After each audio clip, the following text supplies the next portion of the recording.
thanks for your time. Hello. Just two questions for you today. Do you regret not signing a striker, and have you written off winning the league? Just kidding.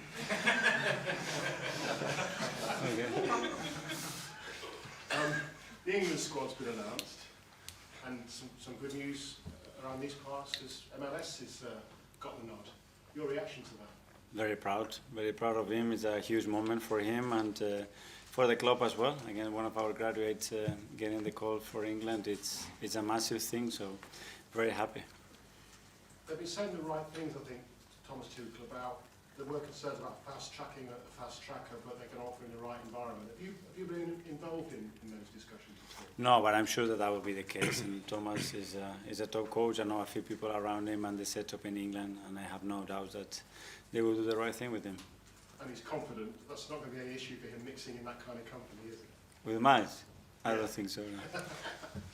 And obviously Ben White, not in the squad this time because obviously he's not been playing because of injury, but the mood music is good. There's a kind of mending of the parting of the ways it's healed. He wants to be involved again. Is that good news? Yeah, well, I heard that there have been some positive conversations around it, so I imagine it will be about timing more than anything else, especially with the amount of time that he's been out with injury. And no Ethan yet, that's probably just a step too far for him, but potentially in the future, another Arsenal youngster getting involved with England. Do you get a personal pride from that, the role that you've played with Miles and eventually maybe Ethan? Yeah, I think we all do because obviously we are involved in their development and we know that it's one of the biggest dreams that you can achieve as a football player and a really proud moment. So being part of that, obviously, it's a great thing to be. And a real kind of English core at Arsenal as well now, both in the England side and here at Arsenal. Is that something that is important? Very important. I think culturally, because of our history and we're an English club, to have that DNA that represents as a club and then having a lot of academy players as well, I think it's something very, very positive, so very proud of it. But just quickly, before we move on from England, Mikel Saka obviously not in the squad, injured. Any update on when we might see him back training? No, he's getting closer. He's stepping up and making a very good progress, I would say. So let's see when we start to throw him in with the team, how he reacts and how fit he can get quickly. The supercomputer, I love a supercomputer. Okay. They make you third favourites to win the Champions League, behind Barcelona and PSG, but ahead of Real Madrid. So you've got a say whether Real Madrid win the Champions League or not. Talk to us about that draw. Are you pleased with it? Well, a fascinating draw. I think you're going to play against the club with the biggest and more history in the competition, and very excited to play against them. But before that, we have 3 big matches in the Premier League. Yeah, I'm talking about the Premier League. The same supercomputer gives you a 0.5% chance of winning the Premier League, a 99.5% chance, I'm not a statistician, of Liverpool winning the Premier League. So you're right, there is still a chance. Into the next one. Chelsea, 5-0 this time last year. You'd go for that again, wouldn't you?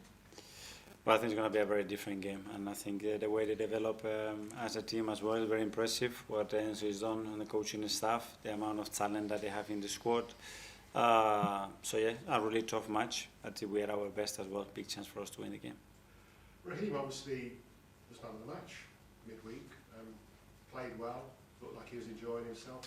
That could be the start of him maybe getting back towards his best for you, but unfortunately, obviously, he can't be involved on Sunday because of the deal with Chelsea. Is that bad for him? Would it have been good for him to carry on that momentum? I think so, but it's what it is. We knew about that. He played well. He was contributing to the attacking goals that we scored as well. So very good. That's what we needed. Players in good form, in good spirit, good confidence, and certainly that performance is going to help him. Okay. Sylvia from Premier League. Hi. Your players have spoken about how effective you've been getting the team into the right state of mind mentally. How has it been for you, though, mentally as a coach, to go through the seasons, develop the project, keep the boys resilient, hungry for more, and the different challenges you face? We're nearly at the end of another season. It's gone quick. Yeah, day by day. I mean, try to surround yourself with the right people that have the right expertise and can advise you to make the right decision. And after that, yeah, unpredictability is a big factor in this industry, and you have to adapt to it. You can have an understanding or a way of doing things, and from there, for sure, things will happen, and you're going to have to adapt, but go into the next day. And Ben White, he returned to start 122 days after his injury, and 1 year ago today, he signed his new long-term contract. How do you think in this closing stage of the season he can really help the squad, even just being around them more and training? Very much, and he's been now involved for the last 2 weeks almost, and he's not reacting, so that's very positive, and we know Ben is a really important player for us. He brings something very different to the team dynamic, and I'm thrilled to have him. Your players have also spoken about how meticulous and knowledgeable you are when you do your analysis against opponent. It's very, very detailed apparently, very similar to Enzo Maresca, who likes to be very analytical. Chelsea next, big London derby at home. What sort of matchup do you expect? Like you said, it will be different to the 5-0. There's been a lot of change in their squad, injuries both sides. Well, let's see. I think two teams that want to be very dominant in the way of playing. They're very aggressive on the high press and the way we have to have the ball. A lot of individual quality on that pitch. So it's about imposing what you want and the direction that you want to take the game and keep them very far from their strengths. I think that's going to be a key thing as well. Thank you. Good luck. Thanks, Chris Simon from the Standard.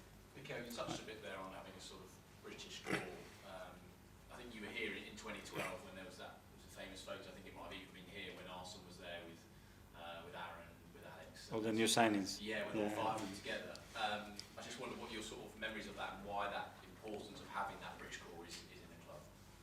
I think that's great. I think it attaches people to the football club. It makes them pride. I think everybody wants to see academy players, English player, driving and being the face of the football club. I think is really important, and I think it has to happen organically. You cannot force it, but especially with those two.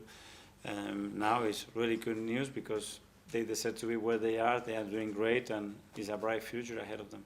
And I know you'd like to sort of recreate that. Are there more behind Ethan and Miles that we maybe don't know about yet? Is there excitement for what's to come in the future? Hopefully there are many more, but again, it's something that time will tell, and as Gary used the word fast-tracking players, if they are good enough, there is no problem to that, but at the same time, they really have to earn it to play at this level.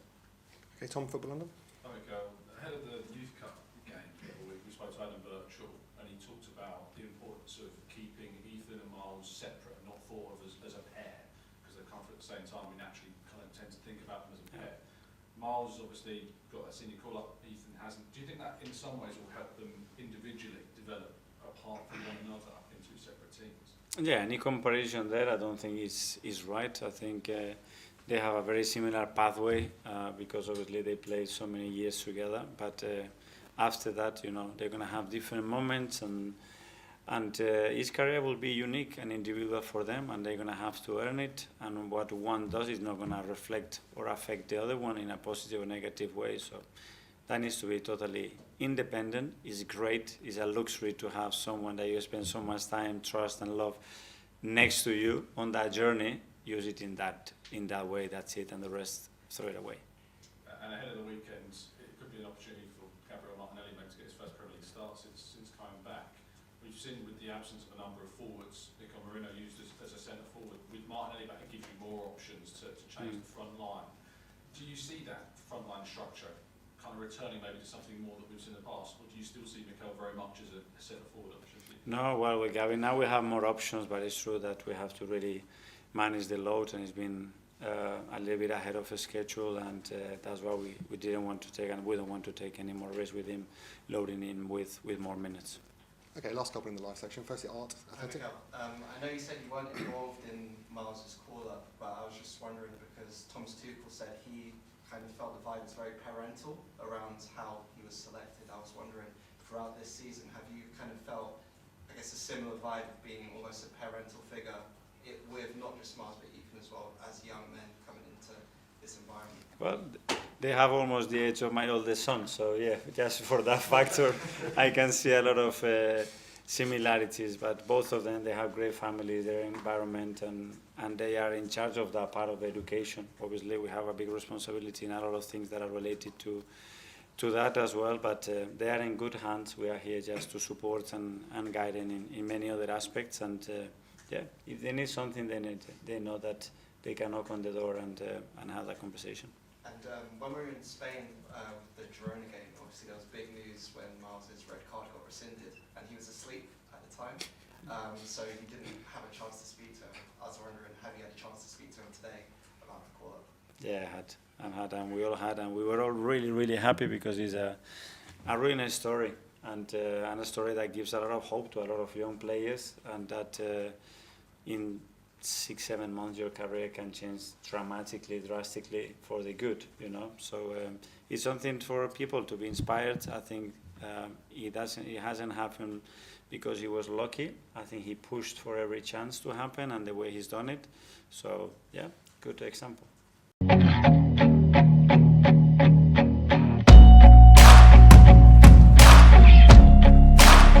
Subscribe to my channel for more videos.